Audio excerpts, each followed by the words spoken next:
lot, yes. Okay, I'm going to go ahead and call the January 20th, 2020 Elk Grove Township meeting to order and ask everyone to please rise for the Pledge of Allegiance. I pledge allegiance to the flag of the United States of America and to the republic for which it stands, one nation, under God, indivisible, with liberty and justice for all.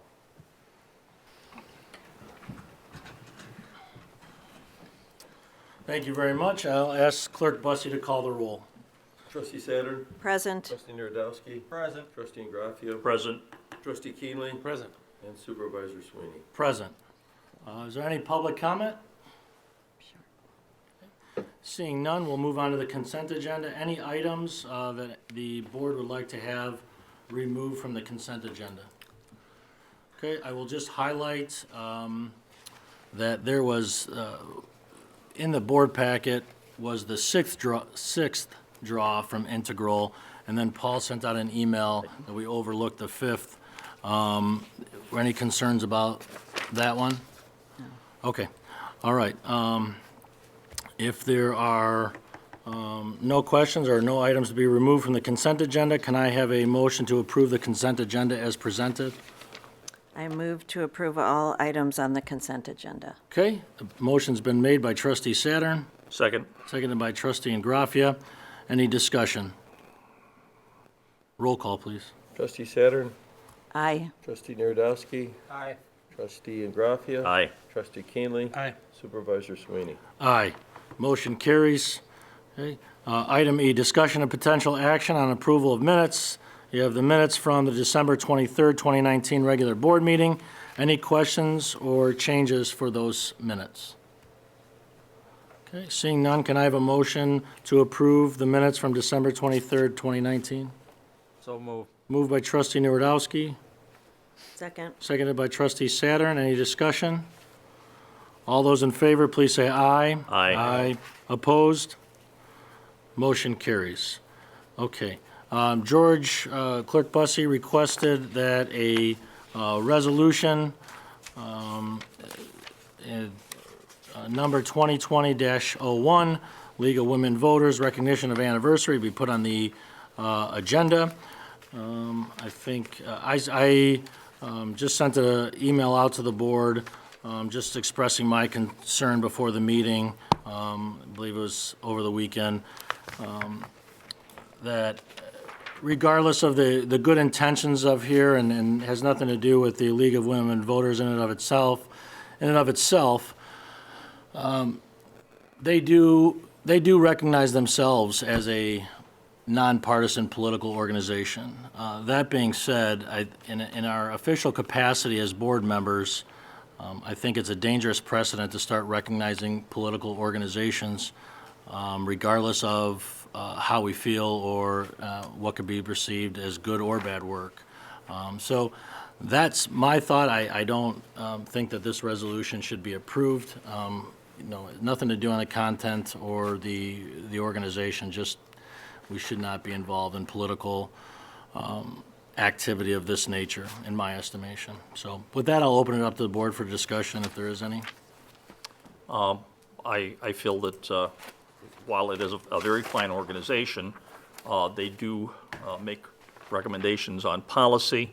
And in our particular environment, when you make a recommendation on policy, it gets you into the realm of politics. It's just unfortunate the way that things have worked out over the last few years. Also, I think it without having some type of concrete policy for ourselves on if these things come before us, it sort of opens up the gates to some other organization coming in and saying, well, you did it for them, why won't you do it for us?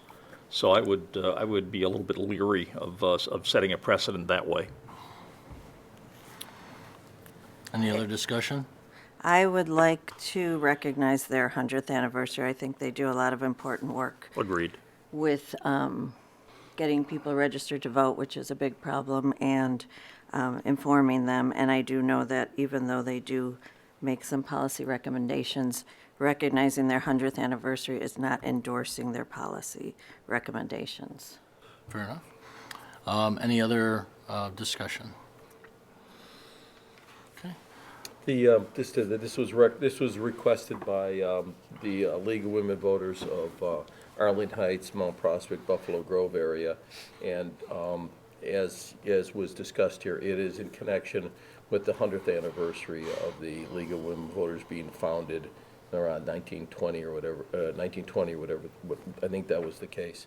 And this is in connection with they wanted to have it displayed at a gala they're having in connection with that. So I will inform them, and in whichever way we would decide to go, and or if there's a desire to do something but in a much different way, we certainly can do that as well too. George, just out of curiosity, have they contacted other Yes, bodies? yes. Do you know which? I think they've reached out to Wheeling Township. I think they've reached out to their state, the mayors, and they've reached out to the county, things like that, groups like that. I don't know if they've reached out to the county, but the mayors, the village boards, the townships where they're involved. Since they're largely Wheeling, Elk Grove Township, Arlington, Buffalo Grove, Mount Prospect, Prospect Heights, those areas is where they are. Any additional discussion? Yeah, I just, when they spoke, they presented a couple months ago, and then again now, when we got this information, I just did a little research again on them, and again, I think just to support what Bob was saying, again, it's not necessarily them or what they do or anything, but they did mention just right at the very top that they do support different political causes, and that they're very serious about those certain ones and everything, and not to put that, make that a judgment call against them because of that. But because of that, I feel that we might be opening the door for supporting other groups who are similarly aligned, and that's what I would worry about. Any further discussion? Is recognizing their 100th anniversary meaning we support everything they do? I guess that would be up to each individual to decide that. It would really be up to the way individual people would view that, okay? And there's no way of knowing one way or the other, but I feel fairly certain that someone would look at it as an endorsement. Any other discussion? Well, if there's a motion to be made, I'll entertain that motion. I make a motion to approve the proclamation recognizing the 100-year anniversary of the League of Women Voters Local Chapter. Okay, a motion has been made to approve Resolution 2020-01, League of Women Voters Recognition of Anniversary. Is there a second? Okay, motion fails for lack of a second. All right. Okay, reports. Assessor's report, Connie? You certainly have my written report. If you have any questions on that, I'd be happy to answer them. Also enclosed with the report were two very lovely emails that we got. We, as you know, send an email blast out to the people who have allowed us their email addresses, and they trust us with that address so that we're not using it for any other purpose. But these were just two of the responses from a recent blast regarding the exemption, that we now have the exemption forms. So that was very heartening. Also, with that email blast, we also do our robocalls, and we're now in excess of, I believe, 1,400 phone calls that go out to our senior citizens who do not have email.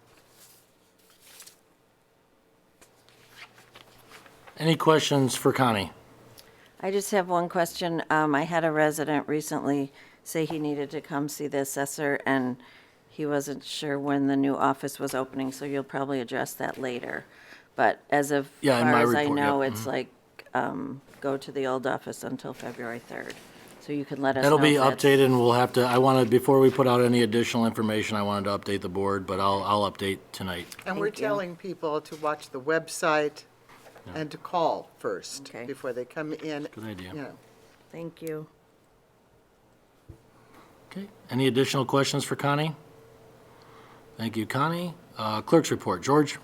I have a written report here that, that has the current FOIA requests, and then the filing that we had to do for the Statement of Economic Interest, which every elected official is going to need to respond to probably in the February timeframe. You'll be contacted by the county office, yeah, the county clerk's office. That's about it right now. Any questions for George? Thank you, George. Highway Commissioners report, Art? Yeah, I submitted my written report. Also, we have our surplus snowplow truck, which we put out for bid for sale to the general public. And at this time, we have one bid. And I'd like Clerk Busse to open it up, please.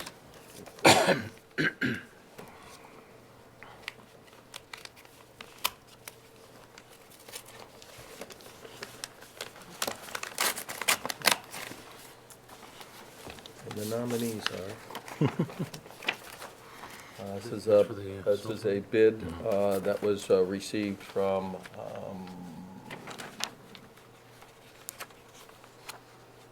Should be right on the front. What does it say on the check? received from Paragon Mechanical, Inc., and for $3,280. Okay. We'll submit that to our legal counsel, make sure everything's all in order, and looks like he's the new owner of a new snowplow. And we're in receipt of a $350 deposit check. Okay. Any questions? All right, so you'll just report back to us on what you decide? All right, thank you, sir. Any questions for Art? Okay. Okay, so we've alluded to it a couple times already. As goes on with these projects, the things kind of have gotten pushed a couple times, but we were confident we had a very secure date of February 3rd. We would be operating out of February 3rd. Of course, that went out to the papers, and then the following week, we were notified that the three HVAC units, new HVAC units that were going on the roof, got delayed coming from Texas. So that was unexpected. It's being delayed about 2 weeks. It impacts our timeline. Paul and I have been visiting probably about twice a week, check on updates, make sure that we're up to date on all the additional schedules so that we know if everyone's if we're staying on schedule. So as of right now, Valentine's Day is the day we will get the keys. I will caution you to say, as I've learned, things can happen, but this is the last big hurdle that we faced. The freezer cooler unit, the other big delivery item, will be delivered, I believe they said tomorrow. So everything else is on pace. The building is looking really nice. Paint and flooring is going up soon. Ceiling tiles are going in. Inspections are going well. So we're right on track for all those things. I anticipate probably that week of February 3rd, we could probably schedule some tours with the board, kind of get a idea. It might be later in that week, depending on what Pete's has scheduled, if it flooring issues and things like that, but I'm anticipating that. So we will keep the press, website, social media all up to date with that information, as it's still fluid, hardening up as we go, but that should be the last big issue that we're waiting for. In addition to that, I wanted to bring the board up to speed on future draws from Integral. Some of the things that you'll see, obviously, that weren't in the original base bid, additions, things of that nature, that you will see noted. The change order, it's number 11, new doors. The base bid included 25 new doors for offices and new addition. Integral salvaged many of the doors. The plan was to use those doors. Upon further inspection, many of those doors were gouged like crazy. I think just the nature of the way the building was used for public works. In addition, the doors that we could salvage, the veneer on those doors was so thin, to be able to sand those down and put matching stain on them was just about impossible. So based on that, I told them to go ahead and get new doors. Fortunately, we were able to, those doors had very expensive, very solid hardware that we were able to salvage. So that the old hardware will go in new doors. Basement demo, change order 12. When we took over the building, we weren't anticipating doing any work in the basement. We had no plans for the building at the time. We potentially thought down the line of there'd be a phase 2, something that once we were in the building for a while, we could determine how to use that space. The condition that the basement was left in, with some of the exposed pipe, different things like that, our superintendent said there is no way we'll get occupancy in the condition that it was in. Required basement demo. The number's 30, just almost 39,000. If you remember, we had to go from 2 water sources, fresh water sources, to 1. For some reason, the village required that we do that. So that was in an earlier change order of about 18,000. This 38,000 includes the basement demo plus digging into our new front lawn to cap off the main. So there's some additional costs for going from 2 lines to 1. That's included in that. Similar to the door issue, the existing ceiling tiles that we tried to salvage as much as possible, we ran into issues with replacements of a variety of things. There ended up being with the new grid in the newer parts of the building. With the existing parts of the building had multiple grid patterns and tiles, ceiling tiles. To replace what we needed to replace was about $26,000. And then even with that, the grid pattern would look choppy and it wouldn't be consistent throughout the building. So I made an executive decision to go from the $26,000 to spend the extra money to $43,000 to make the look consistent. In addition, if we went with the $26,000 option, in addition to inconsistency, there would be a 2 to 3 week delay in receiving those materials. So that was the reason there. Some other things coming up, just the expenses for having to cable, right? That was an additional IT because the base bid had just the typical low voltage, the electrical and all of that. We had them, the low voltage subcontractor, run the data lines to James specifications. James has been there the last several weeks, day in and day out, to make sure that the data lines and all the jacks were exactly where we needed them. And then a couple other items. We had to shore up a wall on the south side of the building where a waiting room would be on the west wall. It was not load bearing the way we had, so we had to shore up that to ensure that it was load bearing moving forward. And then the last one I want to bring your attention to, we had doing the fire plan for all the pool stations and things like that. Our initial plan, and this was a while ago, was denied. There weren't enough audio-visual alarms and pool stations in the back of the garage. To run wire and put in the equipment there was an additional $20,000 to ensure that we pass inspection and get occupancy. So I know that's a lot to throw at you, but before you saw that on a bill, you'll know what they're about. If you have questions now or in the future, and encourage you to let myself, Erica, or Paul know, but wanted to bring you up to date, up to speed on those expenses that weren't included in the base bid, and they're just, So these expenses are relating to the door, the wiring, and the ceiling tiles? fire alarm wiring, the fire alarm system. Is that the wiring that we were talking about here? So you have a couple of wirings. You have data lines. You have fire alarm system additions, ceiling tiles, and the additional doors.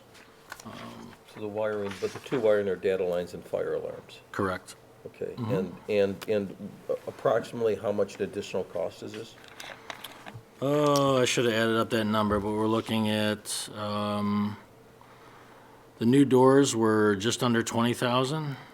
The basement demo that included the main line capping for the reduction from 2 lines to 1 was just under 39. The ceiling tile, we went with the option, instead of the $26,000 option, the $43,500 option. The data line, running all the data lines and installing the jacks, per plan was $36,000. The south wall, south addition wall was just under 21,000, and the additions that the fire marshal required was just under 20,000. So, a little more than 200,000? I think that's about right. Oh, the last part is, if you remember during the polar vortex last February, everybody remember that, when the boiler went out, the week we got the keys for the new building? Destroyed fire suppression lines, and we had a big expense begin with there. Since then, we've had multiple problems with that boiler. Between the boilers and the pumps, it's on its last leg. Right now, the new building is being heated with, industrial heaters inside the building. They're building safe. They're meant to do that for construction sites, powered by protein. Why new boilers are being installed. We couldn't wait this time of year. Half the building was being quasi-warm with the existing boilers. That was the east side. It wasn't really warm, but it was kind of warm. And then the west side of the building was kicking out cool air. So the boilers were, I went to 3 different companies. The company we inherited from the village, their feedback was that they needed to be replaced. We went to 2 other companies to get their feedback as well, go through the building, and we just had no choice. There was one company never got back to us on replacement and what they would require, what it would cost. One company refused to do the work because they expected it to be substantial. And then so we hired a 3rd company to come out and do it in the hopes that, because we weren't getting word back from the existing company that we could get somebody to come out and do the work before it got too cold. So boilers have been replaced. They are actually they're running all the lines to see where the problems are in the system to make sure that the warm air, the boilers are putting out a lot of heat. It's just making sure that heat gets to the parts of the building, so they're trying to figure out the mechanicals as that goes. So that was the last big update. How much were the boilers? 95,000 For both? for both. We got 2 new boilers of 850,000 BTUs. High efficiency. Our boilers were running, I think they said about right around 80% efficiency when they were running. These boilers are high efficiency, 97% efficiency, I think they were. In addition to that, they're going to have the power, it looks like they're going to have the power to not only to heat the water heater as well, I believe they said. So we're going to be able to use that. We have a hot water heater that's on the fritz. So these new boilers have the capacity to heat up the water for the building as well. So we'll get a dual purpose out of that as well. So we just didn't want the place to freeze like it did last year. So we have some radiators to replace that blew last February as well. So, any questions for me? The replacement of those boilers is old information though, isn't it? That's not something that's new. Well, we knew we were gonna have to do it, but it was becoming more and more apparent that it wasn't doing the job. And we couldn't, and Integral couldn't figure out why the west side of the building was kicking out cool air. So, So that is yeah, new information, yeah, then. that part is new. The purchase of the boilers. Mm-hmm. Okay. Yeah. Just, yeah, we didn't really have a choice, especially this time of year. Okay, any questions for me? Okay, can I have a motion to approve accept the reports as presented? So moved. Moved by trustee Ingraffia. Is there a second? Second. Seconded by trustee Keenley. Any discussion? All those in favor, please say aye. Aye. Opposed? Motion carries. All right. No correspondence. Okay, no old business. Okay, new business. We have two tentative budgets, 2020-2021, the tentative budget for town fund, social services and sewer, and then also the tentative budget for the road district. So we will start with, okay,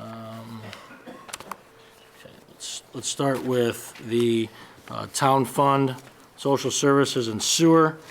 I'll give the highlines, and then I'll ask for any questions in each segment of the budget.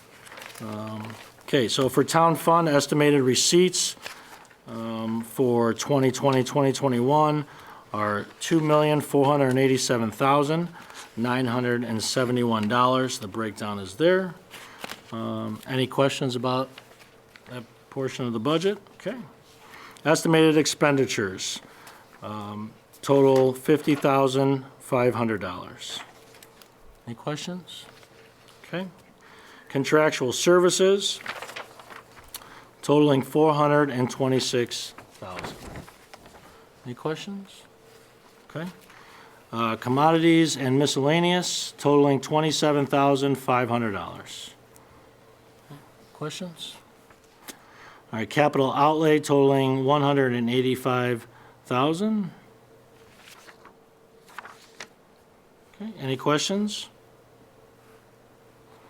All right. Payroll expenses, administration totaling $716,247. Any questions? Okay, all right. The assessor's budget is proposed, as proposed by the assessor, was $235,600. Questions? Okay. I sent out an email with my recommendations. I can go through that now, or we can go through the rest of the budget and come back to it. Why don't you go through it? The board have a preference? You want to circle back to that? Okay, fair enough. All right, social services, totaling $606,350. Okay. Any questions? These are just placeholders. Okay. Yeah. So we'll be getting the first or second week of February they're due? Yeah, I think they're due with like the second or the fourth or something. Yeah, so we'll have those on file, and if we'll send another email if the board wants to meet to discuss those in a separate meeting, we can do that. Yeah, these are placeholders based on existing current fiscal year numbers. Bike safety, $54,000. Questions? Okay. Senior services, $148,000. Questions? All right. Youth and family services is $370,000 for a total in the total town fund, $2,819,197. Questions? Okay. All right, general assistance, estimated revenues or receipts, $466,714. Okay. Contractual services, and just stop me if you have a question, $20,750. Administrative expenses, $29,200. Employee benefits, $306,000. Home relief, $267,000. Program expenses, $14,500. General assistance, total estimated expenditures, $637,450. Okay, any questions? All right. Sewer fund, estimated receipts, $101,250. Contractual services, $58,200. Administration expenses, $4,650. Capital expenses, $250,000. Total sewer fund expenditures, $312,850. Okay, any questions on that? Okay, all right, so if we go back to the Assessor's Division, I sent out some numbers with my proposed budget, and how they differ. You have that included in your packet as well. The budget as proposed by the Assessor, the budget as proposed by myself. In the last column of that Excel file, you'll see the change overall and per line item, and my overall proposed budget. My rationale was pretty straightforward. I'm really a broken record at this point. It's a staff issue. I've said that the assessor's office is a peak business. I think the part-time the part-time model maximizes the hours that you can utilize during the peak times. In addition, this board was told that a third full-time person would solve the issue of having enough coverage during peak times. By my estimation, based on the math that I laid out, it's substantially more expensive, and we're still bringing in part-time staff to cover vacations and bring in additional people during peak time. So that being said, I'm okay with having 3 full-time people, but I think the budget needs to be cut back to those full-time people. I included in my numbers, if the board wants to budget, if we went this direction, budget a larger pay increase than 3%, we can, that's obviously something we can talk about. I've calculated for increases in the cost of insurance, raising the budget, I think, reasonably and significantly from the $204,000 from last year to the $214,631. I said the potential right now, the assessor's office is on target to spend about just under $211,000 this year, based on a consistent burn rate over 12 months. To jump from $211,000 to $235,600 is significant, and then overall, the board has been very responsible in keeping the levy constant, level across the board the last several years. So I think this is we need to look at every division to make sure we're not having exponential jumps in expenditures. So with that, I'll open it up to the board. I have a question on the budget you proposed, Mike. The $143,552 for salaries. Is that based on 3 people, full-time, 35 hours a week, 3% increase? So I just took their existing salaries of the 3 full-time employees and added 3%, and then calculated the The employee insurance was what it was. I added a little bit there based on cost increases that we could see potentially in December, in the new plan year.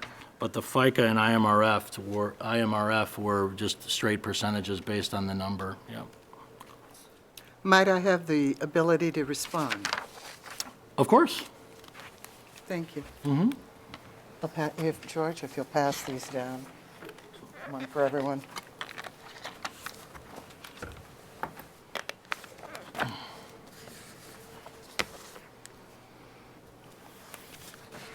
Just for the record, I have not seen this before right now. Well, I didn't see your email until late Friday, so I had to work on it over the weekend. Okay. I am providing you with the information that would be necessary to appropriately fund the assessor's office for the coming fiscal year.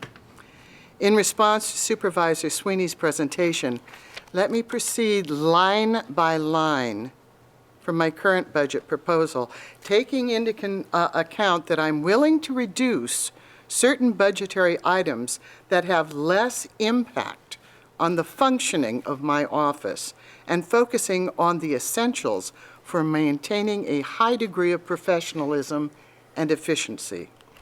I acknowledge that even though statute recognizes the autonomy of my position and the functioning of my office, I am constrained by the reality that my budget, and therefore the services that we provide, can be hampered if the funds are not made available. I refer to the two most appropriate statutes. They quite clearly state that the board shall have no power to approve or disapprove personnel of the township assessor, and state law requires that the board to fund the township assessor's office by paying expenses and personnel. In clerk, and please, there are inserts. I put in here 3 pages from Clerk Busse's excellent PowerPoint presentation. He shows that of the 2 expanding roles in the township is that of taxpayer advocacy. He goes on to show that the number of appeals filed by my office has increased by 300% over 2018. Granted, the triennial reassessment resulted in part of that spike, but you also need to take into consideration that in non-reassessment years, our numbers are increasing, and they're going to continue to increase as we continue to reach out to our constituency, whether it's through our email or our outreach or simply word of mouth because we've provided a service to neighbors. The third slide represents the necessity of our presence and our services at their current level. Now, I am willing, what I would propose here is that on the line items on my budget, I would like to go line by line, and with the board's permission, once I have made my presentation for that line item, if I could have a motion and you could act on it, that would be appropriate, and we could get through this very rapidly. Can I just ask a question? You said you're willing to compromise on your bottom line dollar. What is that? I need to talk to you directly and responsibly about what affects our service the most, not bottom line. Bottom line is a great concept, Mike, but the bottom line for me is service to our constituents. Well, yeah, but it comes with a dollar amount. You talked about compromising and reducing your proposal. You know, can I continue with my presentation? Yeah, but I Thank you. just want to understand what that I number think it'll is. be all quite self-explanatory as we go through this. So you don't have a bottom line number that you're willing to compromise Well, if on? you add up what my proposal is, then you will have a bottom line. Okay. And that will tell you where I am perfectly happy to acquiesce or compromise. But there are certain areas that I am not happy about compromising because they will drastically reduce the effectiveness of the office. And that is why I'm asking for this opportunity to address the trustees so that they can understand that clearly. All right. First one was equipment maintenance. I requested $1,500. The supervisor dropped that to $1,000. I am willing to accept the 1,000 in that our current equipment and that which will be replacing is newer and should not need additional funding if there are no surprises. So I'm willing to acquiesce to the supervisor's budget on equipment maintenance. On telephone, I'm asking, there was no change. If, in fact, the amount that is deducted from my budget remains the same, which is $100 a month. So there's no change there. Utilities, I had to bump this because I've requested 2,500. The supervisor dropped it to 1,500, and this is unacceptable. According to the December financial statement, we're currently over budget now by 17.5% with 2.5 months remaining in the fiscal year. Just real quick, we'll have youth services and adult and family counseling in the building, which will pay a portion of that. So- But again, that was my question. I don't know what those costs are going to be. I know that in December, we were charged $325. In November, it was $249. And so considering what we're paying this fiscal year, and if we're moving in February, I don't know what the costs are going to be, and I don't know if it's going to be based on square footage. Is it going to be based on departments? And it seemed ridiculous when we are so over budget right now to not acquiesce. So I am requesting $2,500 so that we can be in budgetary compliance. How does that get figured out, the utilities? Just a calculation. We don't do it based on square footage now, but we will in the new building. It's a proportion of the budget. I forget how we broke it down. As far as what the number is now, how it's calculated, I think Erica had said that it was something, a formula that was derived previously. I don't know what it is, and it Okay, doesn't- but it's the not- plan is to do it based on square Yes. footage in the new building, because then we'll have, Right.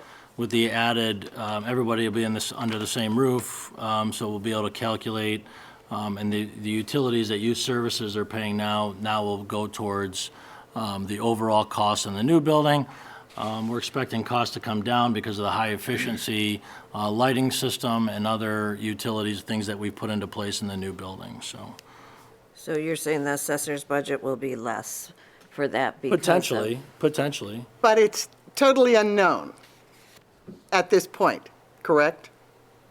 Right, but I mean, it's, Yes, of course it's totally unknown. unknown. We're talking a And new therefore, budget. trying to stay into some sort of budgetary compliance, But like I said. and we're over budget now in the current building. But again, current building, inefficient lighting, and we also. I'm just going by what we're being billed.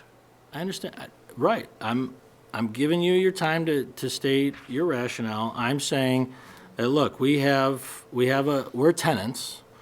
We have a lot of things going on in the building that we don't have any control over, the garages up and down, guys in and out, issues with heating and things there, inefficient lighting. We're paying utilities for youth services and adult and family counseling in a different building. The plan with the new efficient lighting, efficient boiler, having additional departments under one roof to help subsidize the overall cost of the utilities, is that they'll come down. So the rationale, I mean, you can agree with my rationale or not. The rationale is that it's a different ballgame. I can't compare what's happening in the old inefficient building with what's going to happen in the newer efficient building with all departments under one roof. But you have no idea what those costs are Neither do going to you. be. And that's why I'm simply, understand. knowing what we were charged this year, whether it's old, inefficient, or whatever, Fair enough. knowing what we were charged, I've got to make some sort of an estimate of what's Understood. coming down the pike. Understood. Okay. So I would like a motion to accept the $2,500. Well, the board will discuss the budget after you go through everything here. I would prefer that we go line by line, but I will acquiesce. Thank you. So we have a problem with utilities. On travel expenses, I requested $6,000. $4,000 was the suggestion of the supervisor. I will do a conciliation on this. We are at approximately 60% of our budget currently, with classes to resume in March of this year. So I will reduce my request to $5,000 as budgeted last year, being aware that 4 staff must maintain their CIAO status. And we intend to take classes that limit overnight accommodations if possible. So that would be a mediation on that. Okay?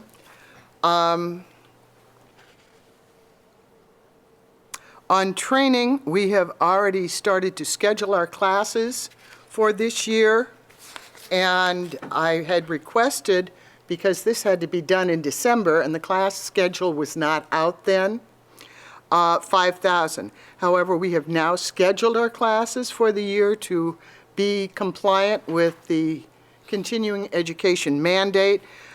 The supervisor went $4,000. I can work within those parameters of $4,000. Okay. Printing and publishing, there was no change.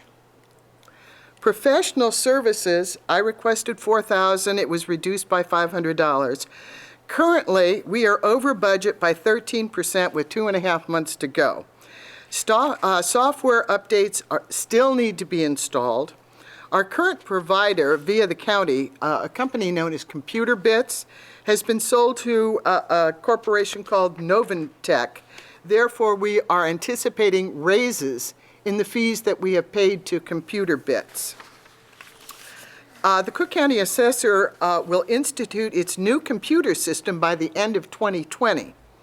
This should require additional software modifications to interface with their new technology. So I remain with my request of $4,000 because we are going to have additional expenses with the new interface. When it comes to audit, I requested $1,000. It was dropped to $750. You'll note in the budget year 17-18, we were charged $1,000. Last year, we were charged $750. I requested $1,000, not knowing what we're going to be charged for the next fiscal year. We have no control over that. That is an item billed to us that from one year to another, we don't know. So I request the $1,000 unless I can be assured that I will not be charged more than that. Okay. Dues, there was no change. Office supplies, I requested $3,000. It was dropped to $2,000. We are currently at 98% of budget with 2 outstanding bills to pay and 2.5 months to go. I will try and be conciliatory on this, but I do request at least $2,500. We're seeing more and more people that requires us to utilize more and more supplies. And so to cut us back, when we're already, know we're going to be going over budget in the next 2.5 months doesn't seem rational.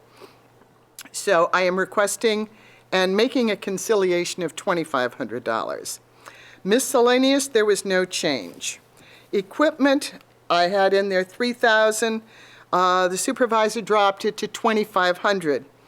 We have been advised by James Renz that we are in need of 3 new computers. Trusting his expertise, he estimates that cost at approximately $1,800. Keyboard and mouse accessories will add another $450. If the new building fund covers the new required monitors and telescoping arms, it seems appropriate to request $3,000, allowing for malfunction of existing equipment. If the computers are purchased prior to the move and under the current budget, that still leaves copier leases and other items to be paid from that. So I am still requesting $3,000. Postage, there was no change. Sidwell's, I requested $1,600. The supervisor cut it to $1,000. Our Sidwells are a vital resource in our office. The digitization will be a yearly fee of approximately $550. Now, this will be a new program for us. We have always manually maintained Sidwells, as we will continue to do, but we will also be receiving the digitized version from the Sidwell Corporation. This will allow us, when we're dealing with taxpayers looking for consolidations and divisions, et cetera, that we'll be able to print directly from the monitor screen for our taxpayers. Now, Could you give me the numbers on the electronic version again? $550. Is that, because there's two That's electronic... a yearly. There's two electronic versions, right? It's just, you could do this, or is it one where you get the numbers and then the electronic updates? The updates are included in the yearly Okay, fee. okay. However, we also will be maintaining our large books, and those are used basically for the people that are coming in, appraisers, et cetera, engineers looking for various tracks. Now, the reason that I'm requesting $1,200 in this instance is because with the digitization, we used to get the large books with the replacement pages. And we also used to get the small book because we utilized the small book for duplications that, you know, attorneys need, appraisers need, et cetera. So with being able to print on screen, we will no longer need the small book. And so I'm asking for a conciliation from my $1,600, the supervisor's $1,000 to $1,200.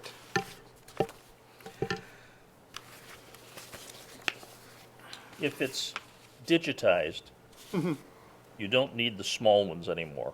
We don't need the small book. Okay, No, why do you need the big ones? the big ones, we maintain a record. You can have, you've seen Sidwell maps, correct? Okay, what you see on there is PIN numbers, and that describes geographically exactly where that property is.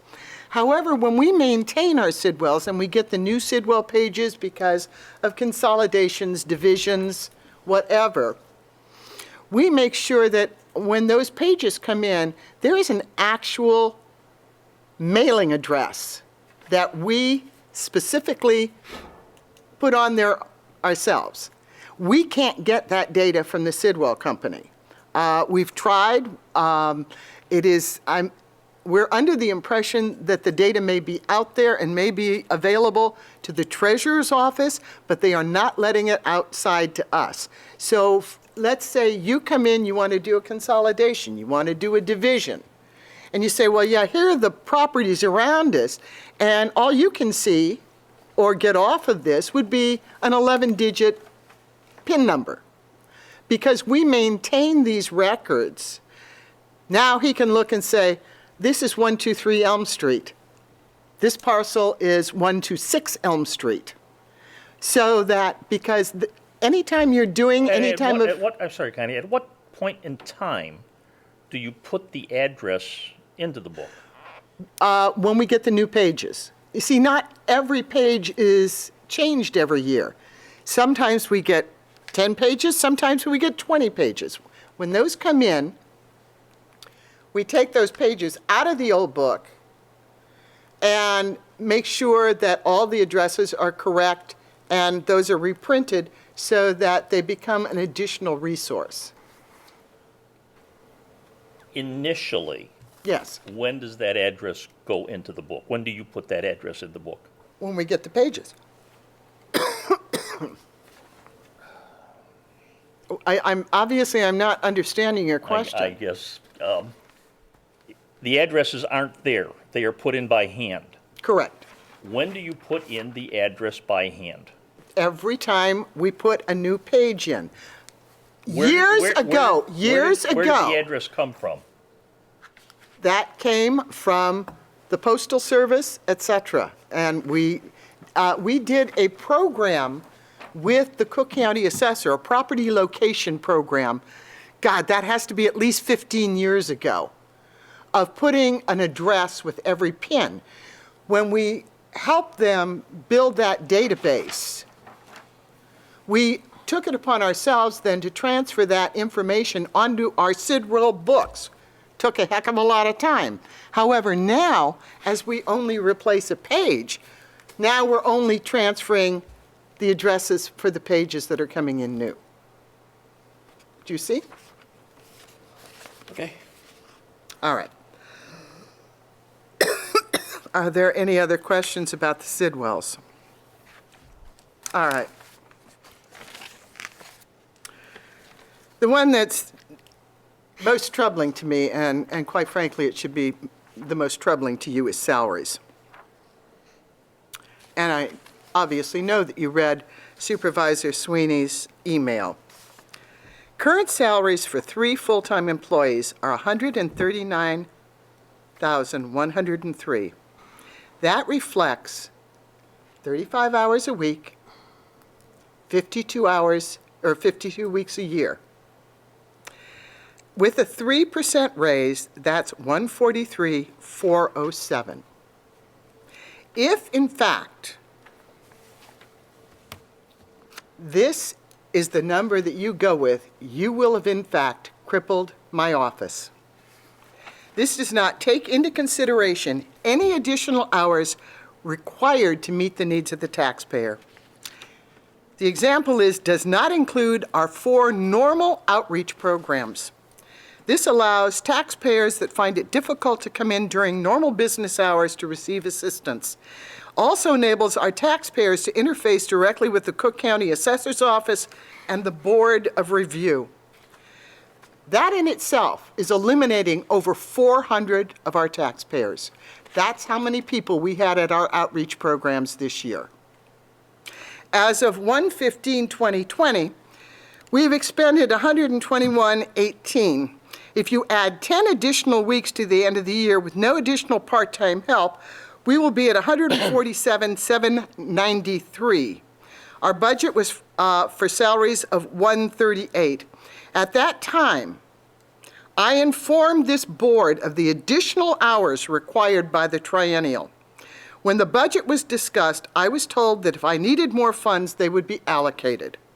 Supervisor Sweeney's projection does not take into consideration that staff maintains functioning after 4 o'clock. We don't turn people away if they come in at 3:45 or 1 minute to 4. And so staff stays to handle those people.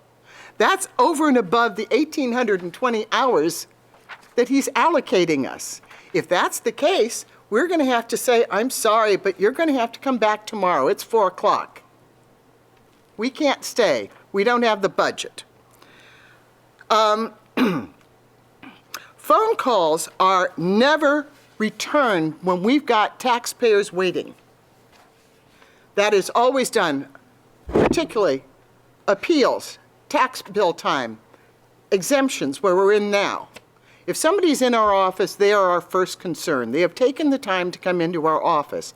So phone calls are returned before 9 o'clock and after 4 o'clock when we do not have people in the office. Now, if there's no one in the office, of course, they're returned promptly. But when we're busy, those are returned before and after normal working hours. Also, when you talk about somebody being in and we had somebody come in just the other day, 1 minute to 4. It happens. Okay, depending upon the complexity of their particular problem, somebody's going to be there 15, 20, 30, 35 minutes more, and according to policy, the policy manual, and quite rightly so because of security, we have 2 people stay.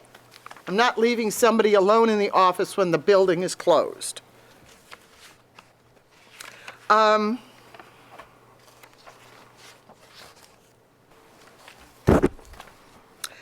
The other thing I want to mention, I put a special note here. This last year has been incredibly trying for my staff. It was not only the entire fiasco of the triennial reassessment, which was a disaster, with raises in assessed value, but it was the entire fiasco of having all of our condos wrong and the number of people who came in tears, aggravated, angry, that my staff dealt with. And they were there not just 9 until 4 o'clock. That was exacerbated then when the results of the appeals came in, and the notice of re-review from the Cook County Assessor put a deadline that was already passed for some of the people who had gotten their results letter. We fought and got those people. My staff was there until 7 o'clock on the final night to make sure that our taxpayers got the opportunity to request a re-review. That's not 1,820 hours. We're there to serve the taxpayer. It's always been a misconception that we know when we will be open for appeals and when mailings will go. That's nonsense. We are at the total whim of the Cook County Assessor. We were told that the mailings for the new exemption applications were going to go out 2 weeks ago. No, they didn't. All right, if in fact you're trying to staff for some of these things, particularly, let's say, vacations, we have no idea when we're going to be open for appeals. Now, once we are open for appeals with the county, depending upon when that is, and we've been open anywhere from February to December in the last 30 years. It's at their discretion. Then, we don't know when we're going to be open for board of review because they can't open us until the county closes us. So that fluctuates also.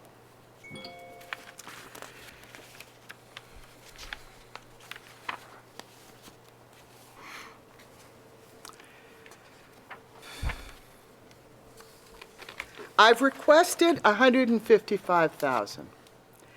Now I'm going to tell you why. The township has always prided itself on its service to our community.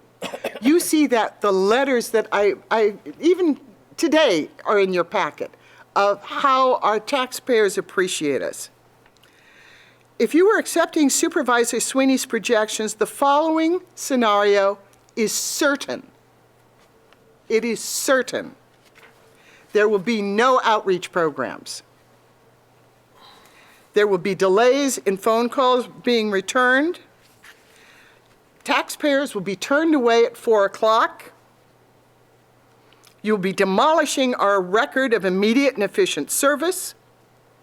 In essence, we become what is known as the, quote, unresponsive and uncaring government office, just like Cook County.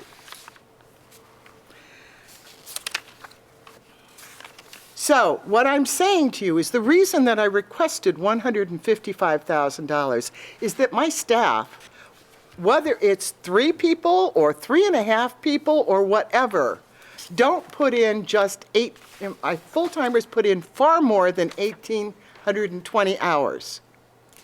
You also have to understand that if they're there returning phone calls before 9 o'clock or after 4 o'clock, any post-preliminary or preliminary work is billable as salary hours so that we can take care of the people that are in our office. Clerk Busse was in the office the other day. He saw the kind of numbers that we are dealing with. Those numbers are going to continue to go up. So to make a statement that 3 people are enough,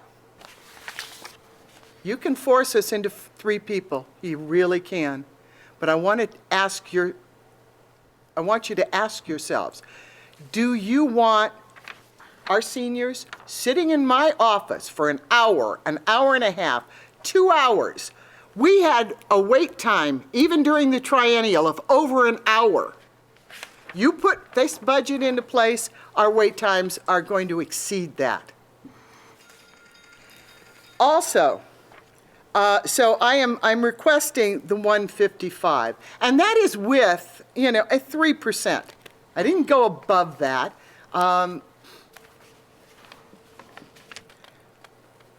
Obviously, I feel very passionate about this. And the reason I feel passionate about it is because my deputies take an oath, I took an oath. And that oath was to give the best possible service to my community. And we are doing that. And we are doing it, quite frankly, very economically when you look at other departments.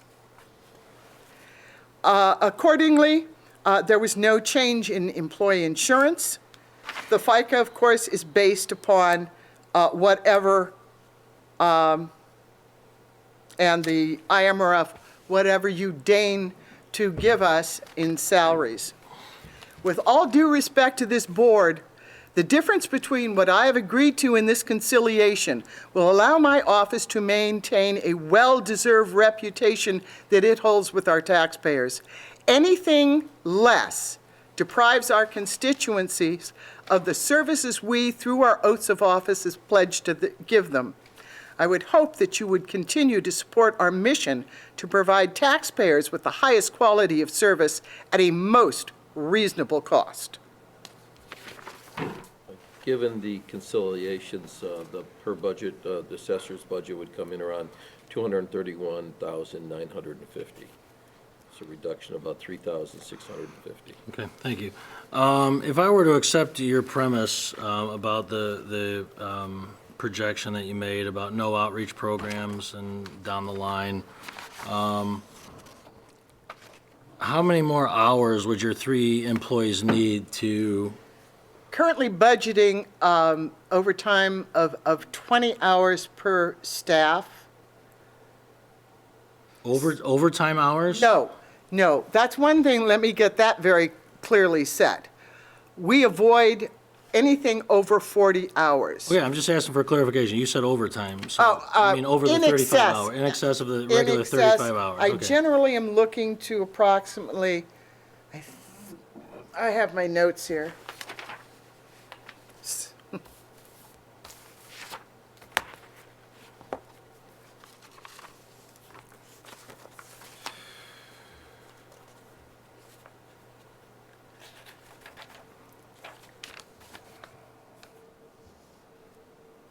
Yeah, generally speaking, when I'm working with this, I'm working with at least,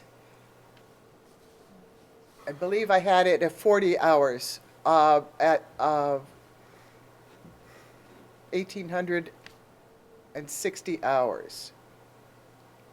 40 hours for each employee. Correct. But I may, In addition to part-time staff, you still would like to bring aboard. part-time staff, Mike, you have to understand, you've got to give me some flexibility here. First of all, yes. If all we get is 3 people, wait times are going to be longer. During appeals, during second installment, that's a given. That's your call. You want longer wait times, you got longer wait times. However, the other thing that comes into play here is illness, vacations. We don't know when we're going to be open for appeals. Well, people have lives. My staff has a life to live that we try and accommodate. It's not always going to work. They screw us over from God knows how many times of when we're going to be open and when we're not. But I want to certainly maintain 2 people in the office, but if we're busy, I want to be able to get somebody in there so that we've got wait times that are reasonable. People are reasonable about sitting in the chairs and waiting. We've got the number system. They know that they're, but I will also tell you that they will come in and say, I just want to talk to Miss Lori. I just want to talk to Brian. I just want to talk to Miss Annette. But there are, it's still a situation that if you're limiting me to the way we deal with our taxpayers during crucial times, then you're diminishing our services drastically. And again, just for some clarification, where it's not about limited, it's how you use the staff, and I made that point, I think, and I've made it in past years as well. You know, I would love for you to have 2 full-time employees and 3, 4, 5, 6, 7 part-time Great, employees. you try and the find me part-time. 4, 5, or 6 what part-time I'm people saying. who know what the devil they're doing, Mike. Okay, well, that's fine, so if that's not gonna work, No, it's Right. not. I mean, we've got Sandy. Sandy is trained. okay, then I go back to my original point. I can't count on Kathy from Hanover anymore because she doesn't want to work anymore. I can't count on Mary Pat anymore because she's spending more time at Schaumburg helping them out. Okay. So you know, it's great to say get full-time help. Every time we go through some sort of an assessment cycle, there are changes in the forms. There are changes in the procedures. You can't bring somebody in off the street to do this. And I would also think that you would be extremely pleased that my staff is so dedicated that I have 3 full-time, fully certified staff members. No, That speaks to the professionalism of the office. I understand that. We've discussed in the past using flex time. Is there a reason that that's not utilized? We utilize comp time, Right. Mhm. but that is at the choice of the employees. Lori uses comp time. Brian is a young man. But it doesn't have to be at the discretion of the employee. It doesn't have to be, I suppose, but I feel that in order to maintain a continuity of a professional staff, that we work as a team. No, I understand. I just, like I said, I just want to dispel the Well, you myth that mentioned- we're not willing. I think mentioned- there are options. You mentioned in your email, oh, there were 2 people out on vacation. Yeah. Yeah, there was, and I'll tell you why. Somebody was scheduled for vacation. The other individual had a family medical emergency where her family left to give comfort and support to a family member, and she took vacation time to do it. Now, are you going to tell her, don't go? No, no, that's not the point. I Yeah, wanna go it's back. the point. No, I want to go back to. It's the flexibility okay, all that right, I need okay. to have to run my office. Sure.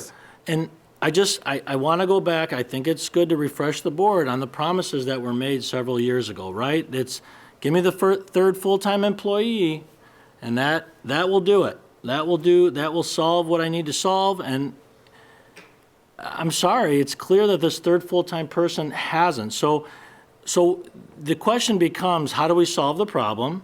And I said, speaking of being conciliatory, I said, I'm okay with keeping the third full-time employee, but having big swings, big increases in the budget, yeah, I guess we can play gloom and doom scenarios, we can do all this all day long, but at the end of the day, yes, it does come down to money. Yeah, it that's comes part of down it. to money, and here's the And- other thing, Mike, in my budget, Connie's always coming back and asking for money.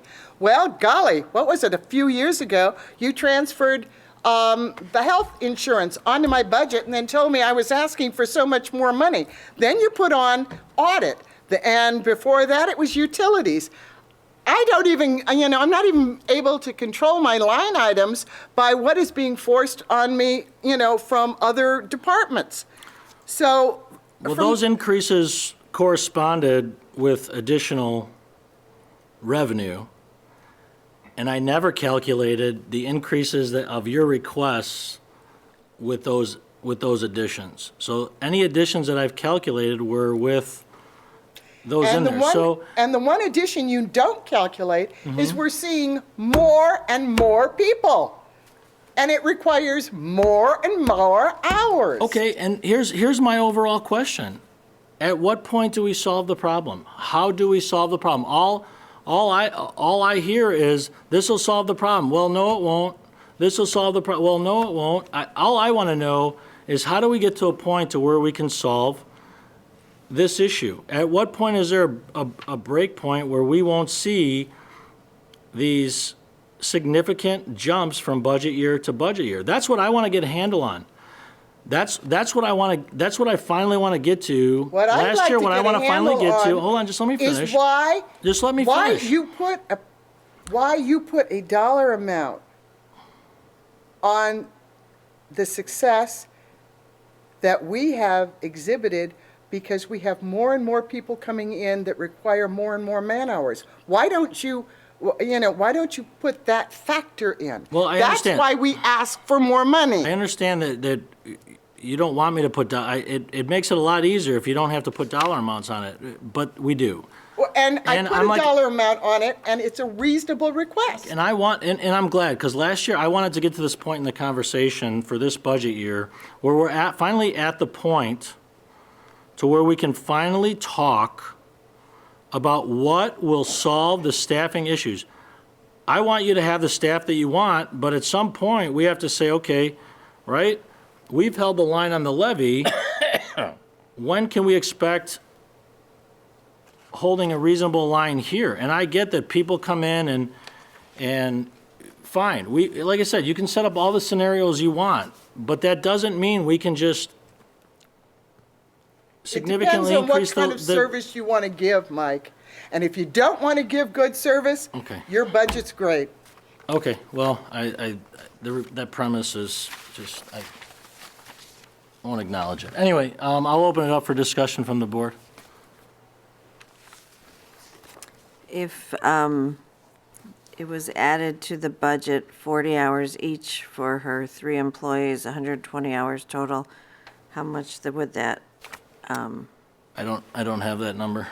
do you have any general idea? I what don't. that would- Basically, Are the 40 number, hours in your numbers already? it's already in the numbers. That's why I'm asking that would take for you- the so the 155. So the 120 hours would take us from the current fiscal year budget 138. of, 138 to 155,000.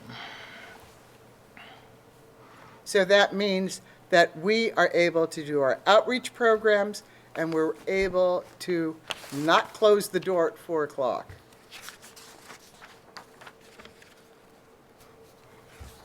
I guess, question, 40 hours for each employee. Is there part-time numbers in here too? Generally speaking, the part-time, I have usually had Sandy working off of that, and my original budget, That's taken out other parts of the budget or the part-time? no, there have been times that I've used professional services. Can't be done anymore. And I was told that that was not appropriate, so. So how do we fund, or is there's a budget, where is the budget line item for part-time, or isn't there one? There isn't one.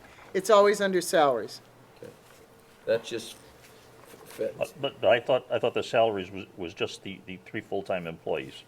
That's Mike's. That's Mike's. Well, no, you just said the 155,000 is the 820 hours plus 120. No, yes, I eliminated Sandy. It's 3 full-timers. And that means longer wait times, but hey, I ask for, So the way you budget is for 3 employees with 40 hours overtime for each employee?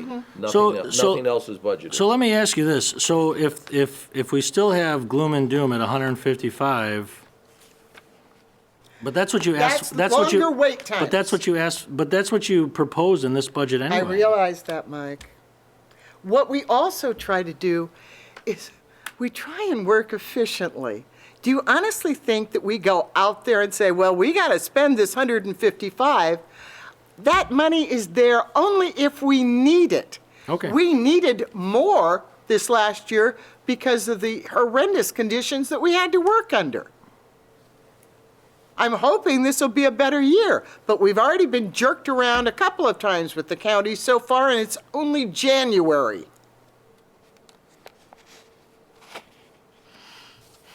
So just to be clear, you're not budgeting for any part-time? Only if we don't use the overtime, the extra time Okay, for. so you would use overtime from the Yeah, other what we employees, try yeah. and do, for example, with the try, if people were staying getting close to that 40 hours a week. I did not want it going over to more than 40, because now I'm at time and a half.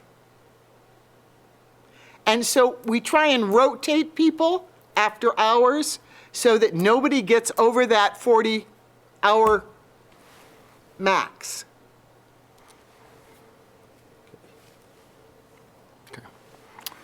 Okay, open it up to the board. If I read this correctly, Mike, your memo, Yeah, would that be fiscal year 16, 17, that'd be fiscal year 17, 2017. The part-time staff costs were $26,000. That was before the third full-time employee. that was a part-time salary. Mhm. Okay, but that was before the third full-time employee. Correct, that happened the following But year. with the full-time employee right. plus the part-time staff and the insurance costs, we're paying now somewhere in the area of Almost 58,000.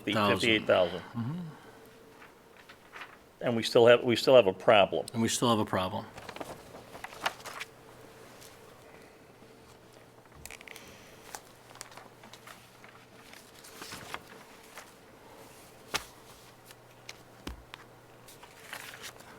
Additional discussion? Is there a compromise between 214 and 231? Mike and Connie's numbers?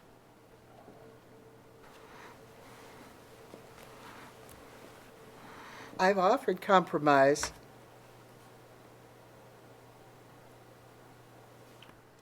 And as I mentioned, what I chose to compromise were on items that would not affect the service. I'm sorry, George, what was the compromise figure that you added up? 3,650. So, yeah, it's So, but then- 231,950. Yeah. 231. It's not typed in anywhere. Yeah, okay, yeah, I understand.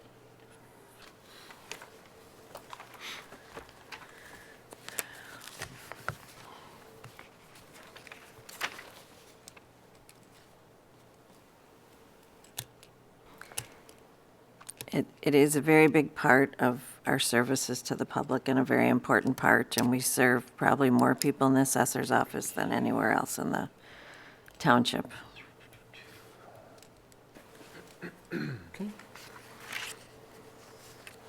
Well, you've compromised on $3,000 or $4,000, just to throw out a kind of sort of a figure, is that It's about 3,000. about $3,000, but you've increased salaries by 15,000. So About 17,000. 17,000. So where's the compromise? And that increases the FICA and IMRF as well. I'm sorry, 17,000, you're right. I will tell, I mean, the budget that the board approved last year was based on my recommendations of 204,000. I've increased my And we're recommendation over budget, we're going to be by grossly over 10,000, budget over this year. $10,000.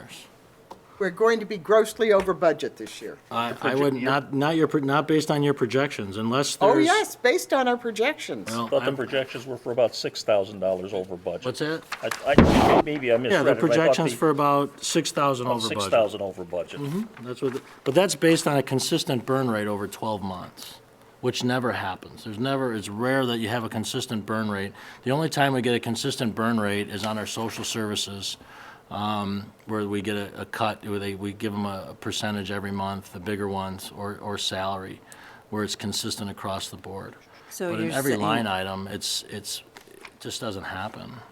So you're saying her final numbers for this year could be You're- higher or lower than your estimate? Yeah, I mean, based on, if you take a consistent burn rate over 12 years, right now, she's on target, the assessor's office is on target to spend just under 211,000. If you spend the it's a same much over, consistent if it's burn consistent, right? The But burn rate could be lower. We it could don't be have our larger. Sidwells in, we don't have our classes in, all of these things take place between January and March. It's not a consistent burn rate. Well, That's that I know. wonderful Well, that I, in, well, you know, in some corporation, well, but not in I government. just made the case that it's not a consistent burn rate. So I'm just saying that Connie, that's if you where we're have at. those have to things estimate coming somehow. up, We're what do going you, to be considerably over budget, and it shows you in the one Excel sheet, you know, the areas that I'm going to be over budget. so you think your final expenses for 2021 will be over 211? Because you have a lot of Yes. expenses the next 2 months. Yes.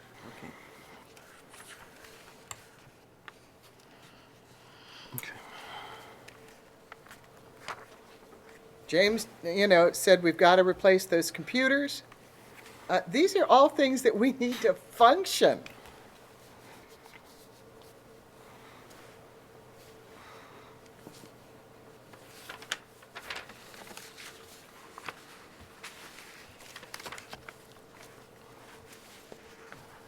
Any other questions or comments from the board?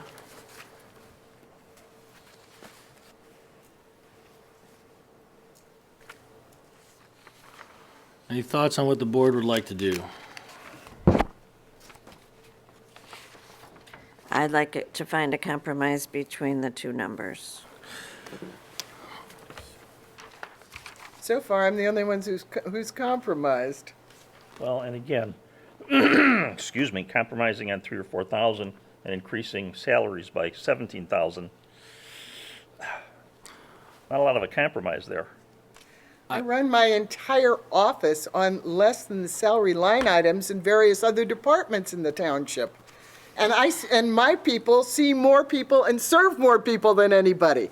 But we seem to go through this, you know, self-flagellation every January, and it just shows me you can give me lip service about what a great job we do, and yet we go through this painful exercise every year, and really what it's saying is, you know, yeah, you do a great job, but do it cheaper. Don't have a fully professional staff. Don't have the wait times short. Don't accommodate your seniors. Don't communicate with your people. That's what we do, and that's why we work.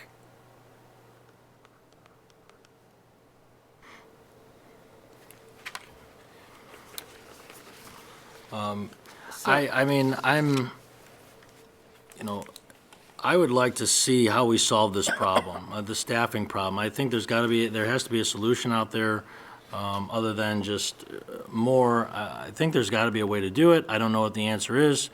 And so, honestly, until I see a solution, I think my compromise, you know, because ever since a third employee was added, which I voted against, I've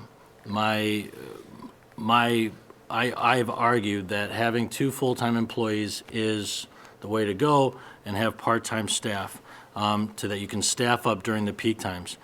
I think, speaking of compromises, my significant compromise that I said I would support 3 full-time employees. I mean, I think that's fair.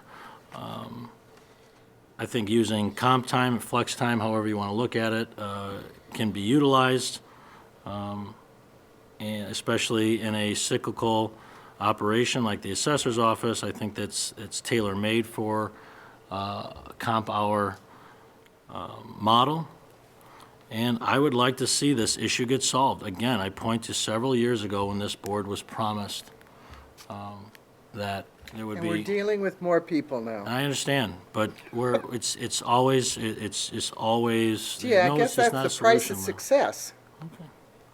So, last year when her budget was 204, and we said, well, you said, you know, if you need more, you're gonna have to come back and ask for it. So obviously, her expenses are gonna be over that, so we will give the money as needed to cover that. Well, we're gonna cover it. There's no question about that, and like I said, that's why I'm proposing an increase, right?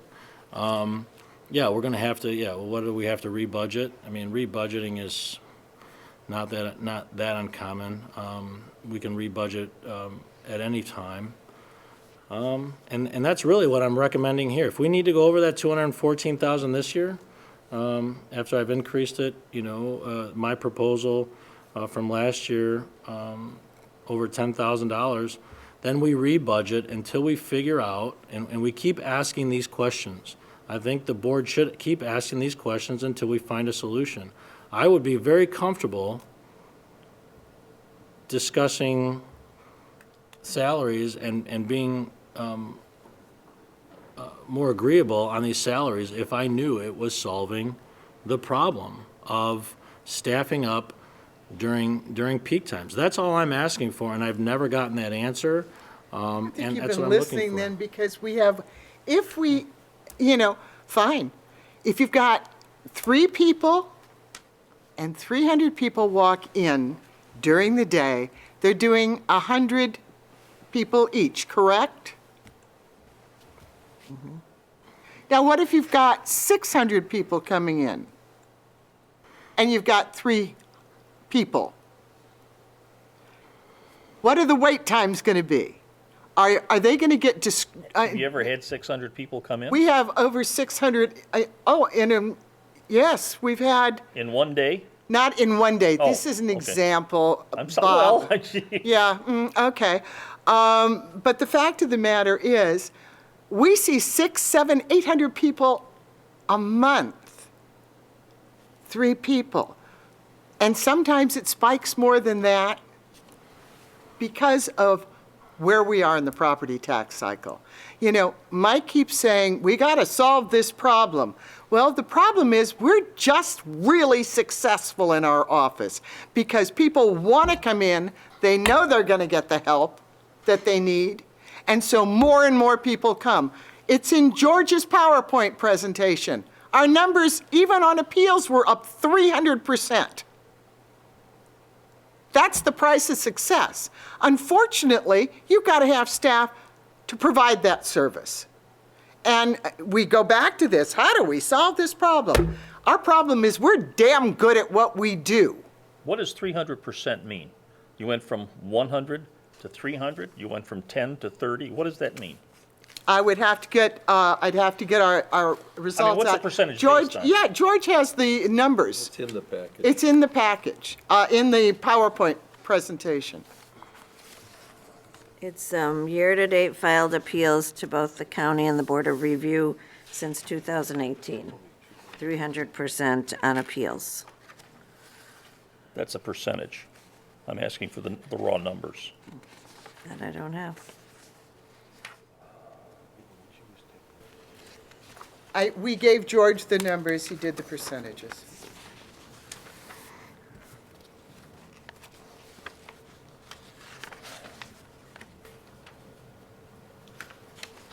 I just have a question. So the assessor, I know we're talking about, the line items and the salaries, but also we give her total and she decides where it goes, right? As far as where the money goes as far We as. can't, staffing I and tried to everything go that route years ago. It didn't work. We still had exponential growth in the ask, especially on salaries. And I've you tried to also attack said this to me, several times. can you keep your budget at $230,000, and then you reduced it to No, 204? see, we had this conversation last year. Uh-huh. And it was recorded, so that's good. I didn't ask, hat in hand, Connie, could you? No. What I said, you asked me, and we went through this last year, so it's That good to was get the a record straight. A Is- meeting in your office. Yeah, it was. And you said, how can we avoid public confrontation on my budget? And I said, you had a 30% increase at the time in your budget. I said that was a sizable increase that could sustain itself over 4 years. There would be no other reason that I could see that you would increase it beyond that in a 4-year term. I said, if you kept it at $230,000, I wouldn't beat you up about it. And that's all that I said. I didn't ask you hand in And then hand. you to dropped see- it to 204. What are the numbers? Last year, you asked for $238,900, I believe the dollar amount was. So I told you, if you kept it to $230,000, I would agree with you. We'd work together on the budget. And so you dropped it to 204. based on expenditures from the previous year leading up to that, yes, I'm looking at the numbers. And Yes, we're I over can't- budget. For years and years, you've prided yourself on how much On money you being give back under to the town. budget Yeah. and giving money back. Yes, that's And that means that's that we insane. don't That's an insane way to budget. You don't budget based on the amount of money you can give back. Well, that's what That's insanity. government, that's the part of government that we don't agree with. You better use it before you lose it. No, over budgeting does not mean fiscal responsibility. that's not what Over we were- budgeting does not mean fiscal responsibility. That's where you and I have always disagreed. Well, Always. What will the budget, what will you end up spending this year? Is it, when you end this current fiscal year, what are the projections in terms of landed? Is it 214, 215,000? What is it that this year, for the assessor's office, it should be? This is a triennial year. What will she's over budget, so what would that over budget amount come in at? Well, the What are you projection, asking me for? I'm just asking. well, you're the, You're the, no, I mean, on the salary line, I mean, I'm a I can't do professional anything, I can't do assessor. anything if she I've done keeps this going. for 30 years. Well, then I would know what assume we I could need figure out a to run staffing my office. problem. But, I mean, yeah, the salary, I can't help. If the assessor wants to continue to spend over her salary budget, then,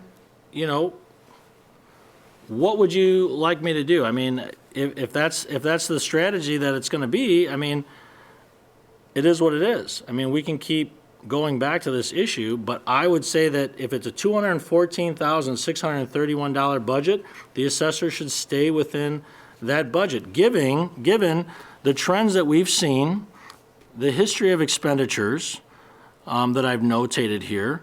I think that's very reasonable. A 3% increase on 3 full-time employees that the assessor said would solve the staffing issue, which I've acquiesced on because I said, okay, if that's the direction the assessor would like to go, 3 full-time instead of 2 full-time with part-time, fine. I included a 3% increase with corresponding increases in FICA And not and IMRF. enough numbers and an to increase- serve the public.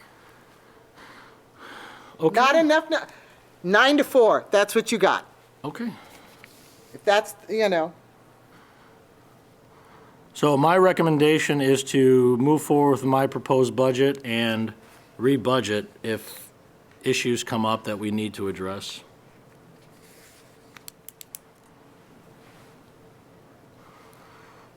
Any comment on that?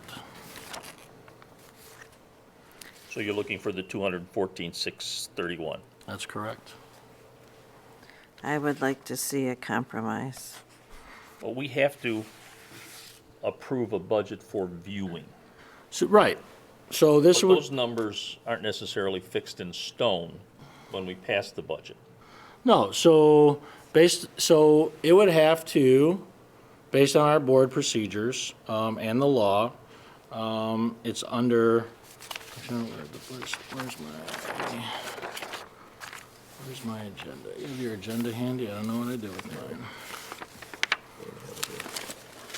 Is it listed under old or new business? Oh, here it is. New It's under new business. So it would have to pass, to pass outright, a tentative budget to pass outright and lay on the table for 30 days, it would have to get 4 affirmative votes tonight. If not, it only gets, if it passes with only 3, for example, it would push it out, a tentative out to next month. Then next month, it would lay on the table for 30 days. Then the final budget would then be considered, and the same process Is there- would is there- ensue.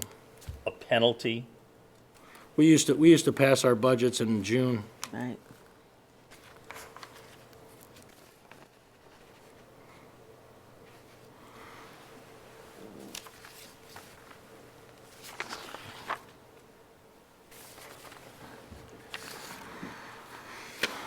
All right. Any further discussion?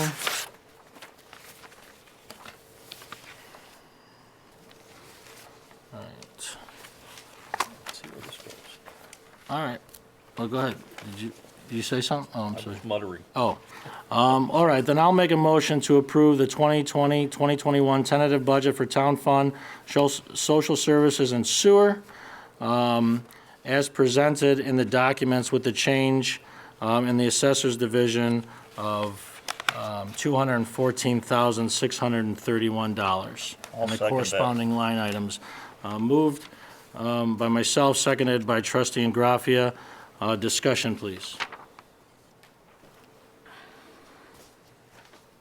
Okay, roll call, please.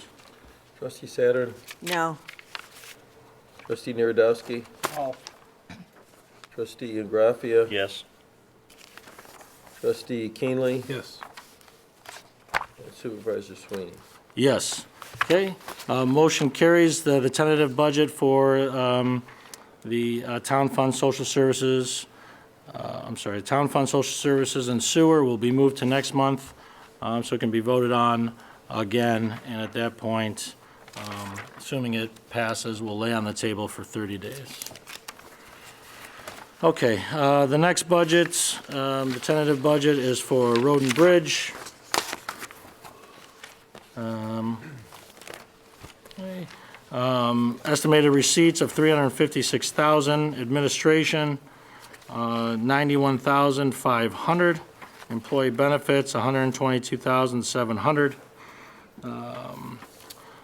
Road division, $104,500, equipment, $32,500, for total expenditures, $351,200. Any questions on that budget? Any discussion? Yes, sir. The change in budget is $673,500, and that is because of, Oh, the road construction project. okay, so that's. Which line, The final budget. Do I have the right? Road- I'm sorry, I'm looking at the wrong side. Sorry.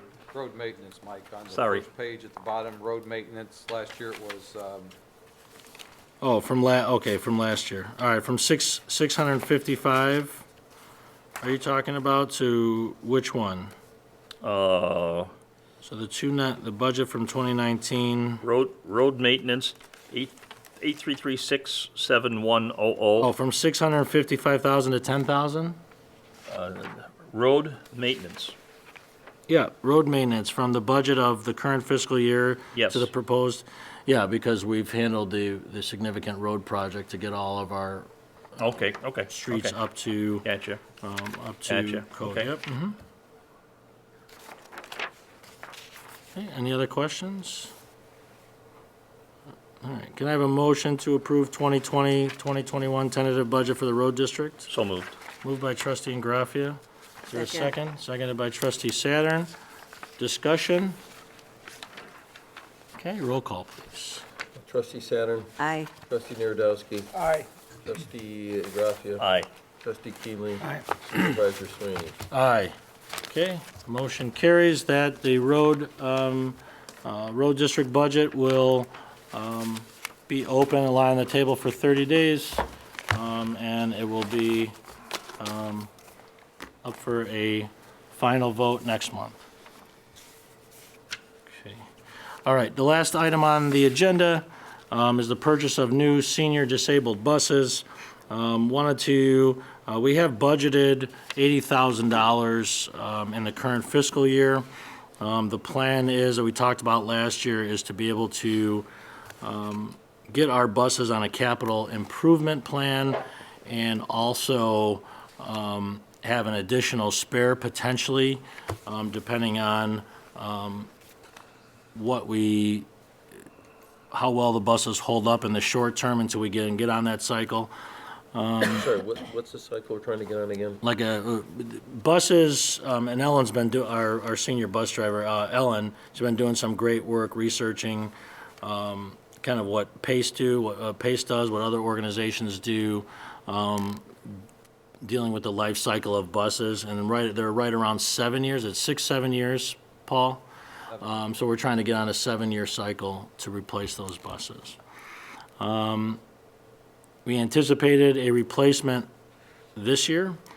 At our last Metropolitan Township meeting, Paul Paul and I walked right into an opportunity we wanted to present to the board to get your thoughts on it, and go from there.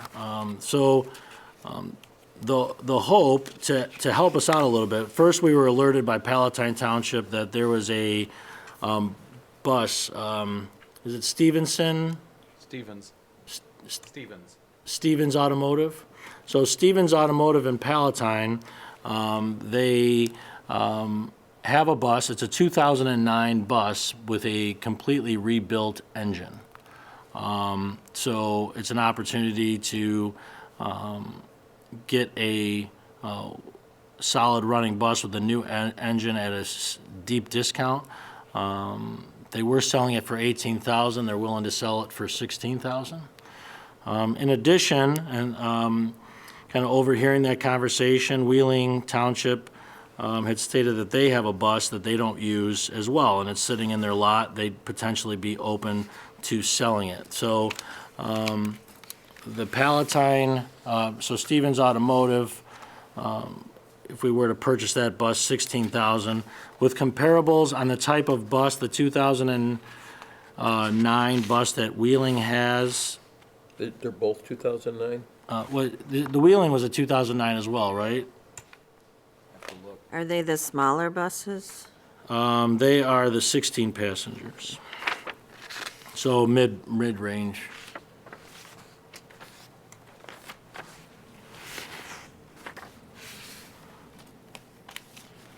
Is that correct, that they're 2011 too, Wheeling's bus? 2011, 2009. Or 2009, I mean?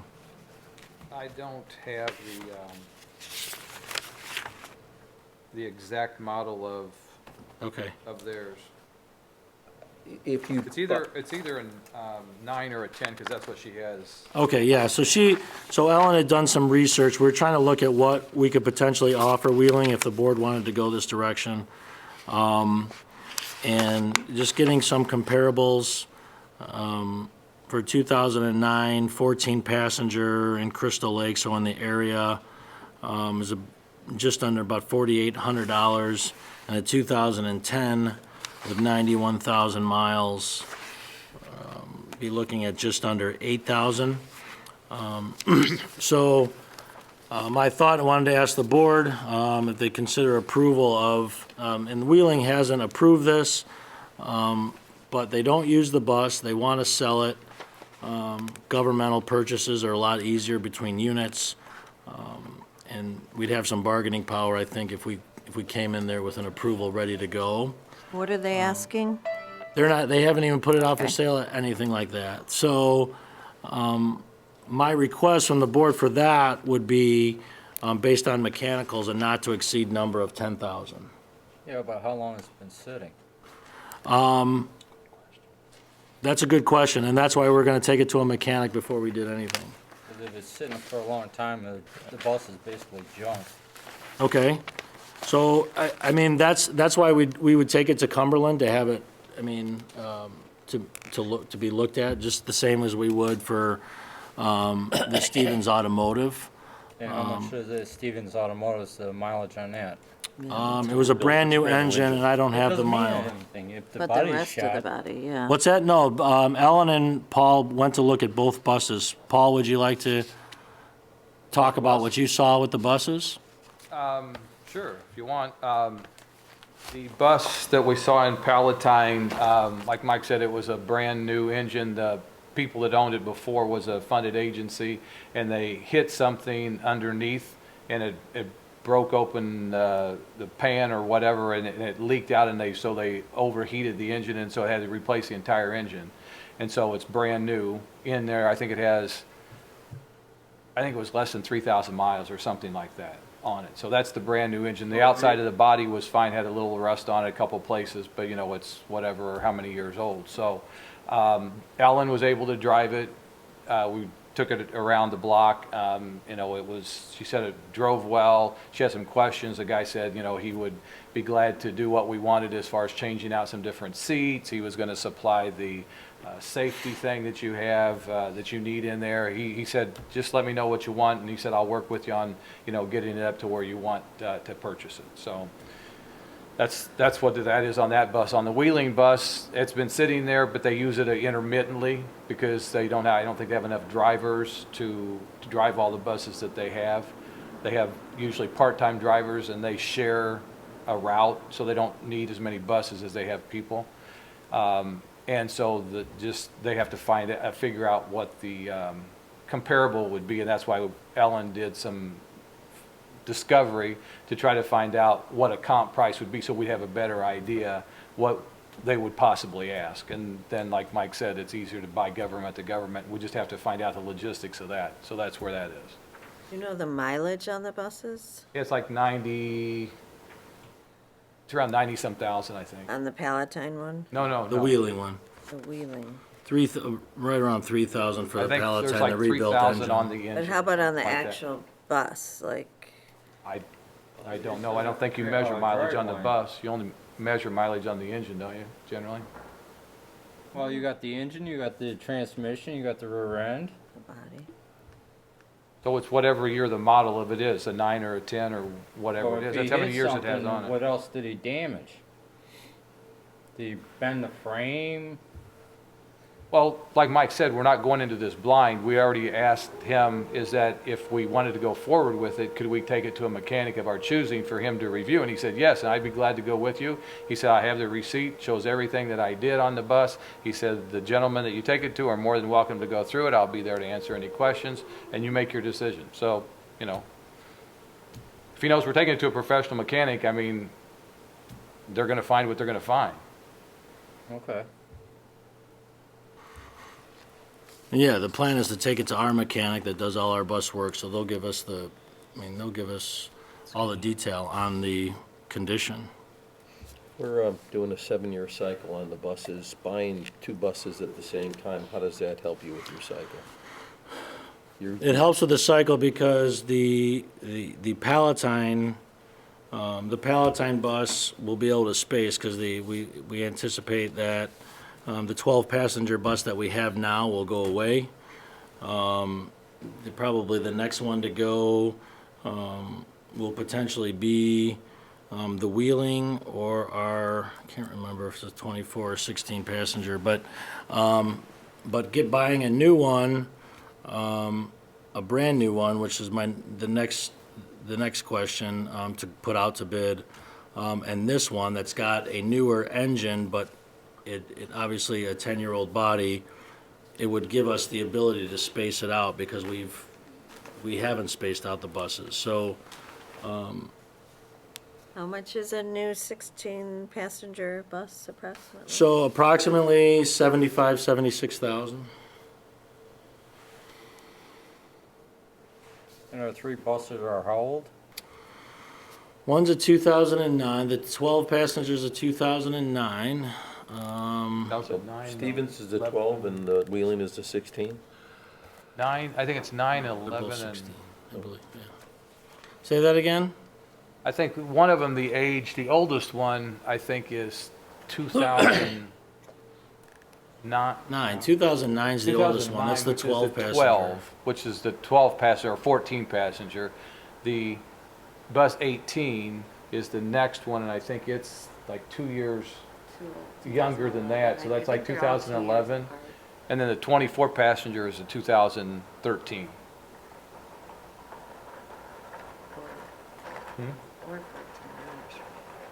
I think you're right there. I think it was 222, 9, 11, 13, or 9, 11.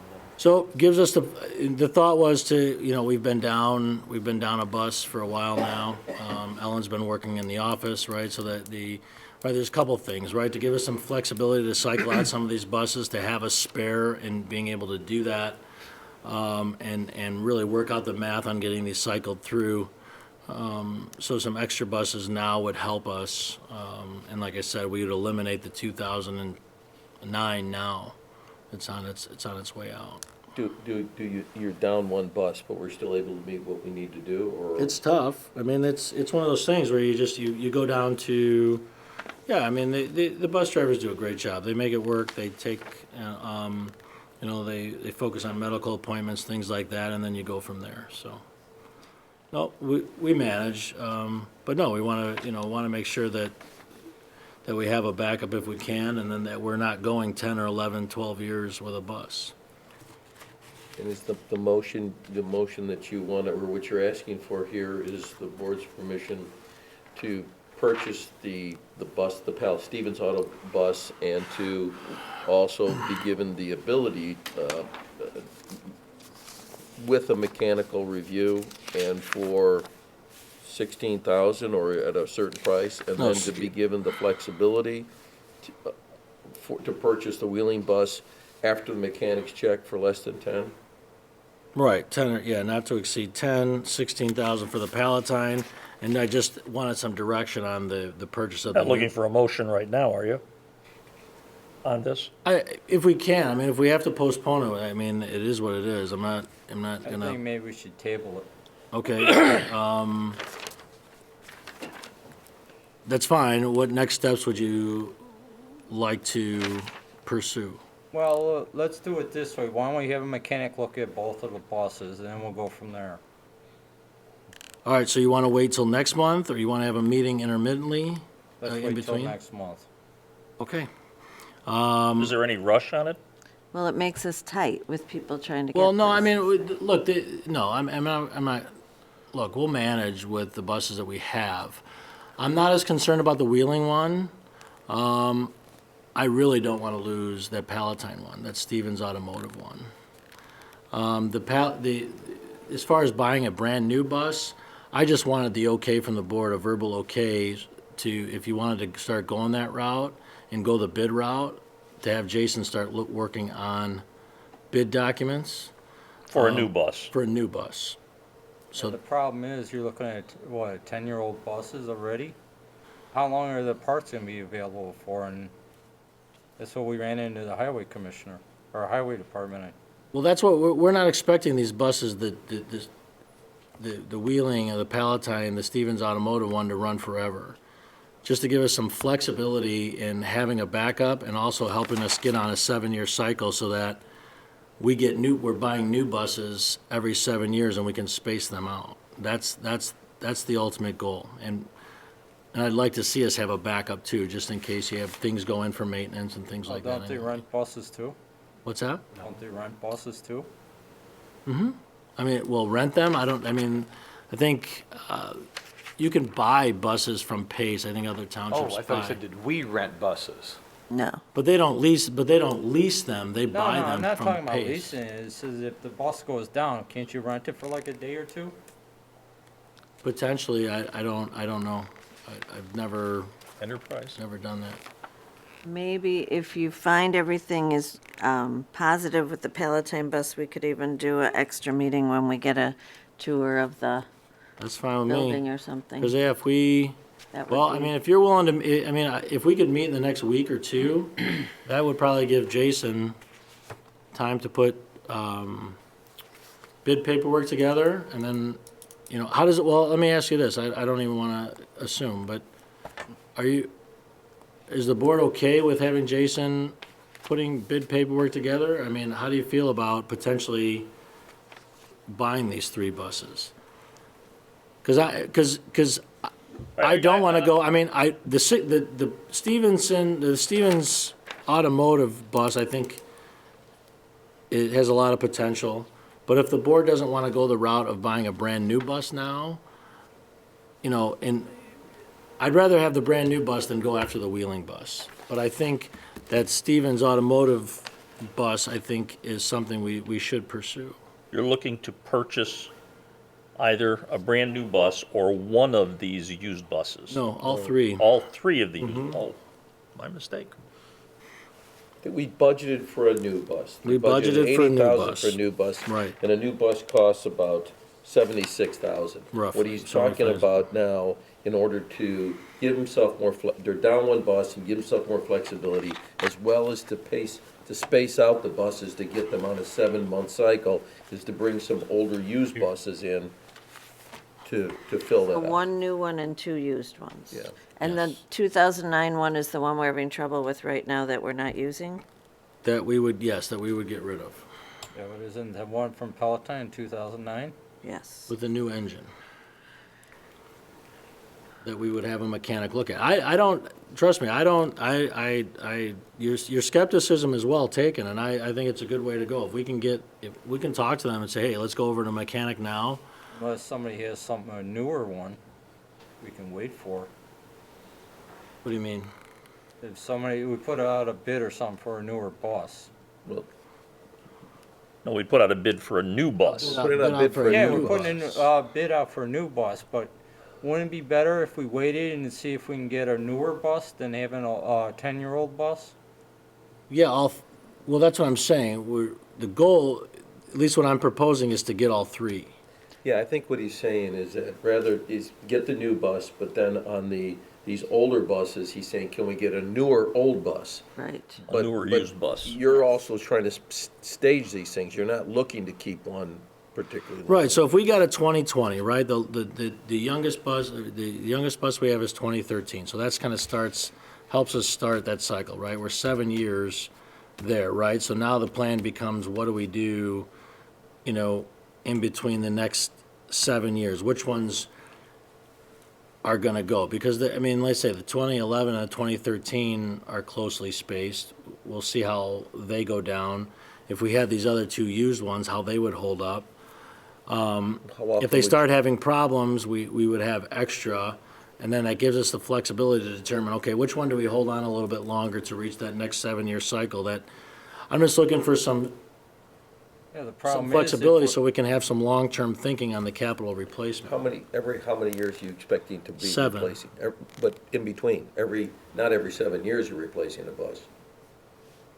When a bus gets to be 7 years old, Right. we replace it. Right, Right, but so we want to make sure that we have several you're looking to years. stage them, Right, 1 year, stage them, then- yes. so Well, every probably 2 several years in or something between. like that, Yeah, or- probably a little bit more than that. between 2 and 4 years being on that So cycle. the yes. 2013 bus will be replaced.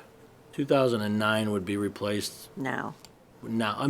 If we go this route, we might hang on to it as a spare if we only got like a new bus. If we only got one bus new, we'd probably hang on to it as a spare, just so we don't run into issues. But, because like I said, we have the 2 other aging buses that we're trying to, like I said, our youngest bus is already at that life cycle point. That's my point. I'm trying to give us some flexibility so that we can budget over the next couple of years and say, okay, let's get a couple of years under our belt.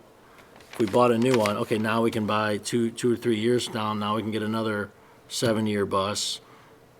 And then 2 to 3 years after that, get another 7-year bus. And then 3 years later, that first 7-year bus would come up and it would just go. That's the idea, to be on a plan, to long-term thinking, as opposed to just, crying uncle when the bills have gotten too bad.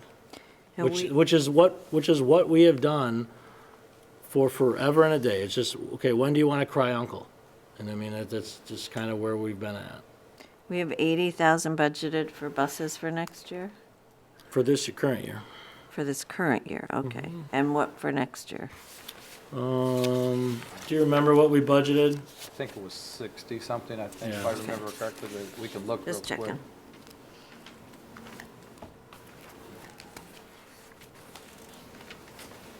Well, why don't you get the one from Palatine checked out? Maybe it'd be good if Dale went to see it. too. I think it's a great idea. Yeah, we I put mean, 80 again for this year. What's that, Okay, 80 80 again? For this budget cycle as Yeah. well. No, no, that's fine. And we can get them both checked out. I think it's a great plan. What's the feeling of the board about considering all 3? Or should we not put out a bid? Should we not consider wheeling, the wheeling bus? I just want to know what direction we go, because I don't want to have Jason, I don't want to engage Jason on bid documents. Right now Yeah, is what you want. right. I'm sorry, I want to know, I don't want to engage Jason if the board doesn't want to bid a new bus. Doesn't need a motion, he just wants a sense of the board, as to what you all are thinking. so you're looking at 3 used buses. No. No, a new One used bus. No, Two 2 used used and 1 new. And 1 new one, okay. Well, why don't we Good first numbers.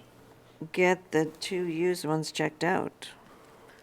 But it sounds like we should get a new one too. Well, to do because the that's my thing. 7-year cycle. Well, like I said, the reason I want to see what the board thinks, because if the board thinks if we get these 2 used buses, we won't go the route of the new bus, I would argue that we forget about the wheeling bus. I agree. And if we had to get rid of, if we had to forget about the Stevens Automotive bus too, I'd rather go for the new bus, because I think that's the better long-term play. too.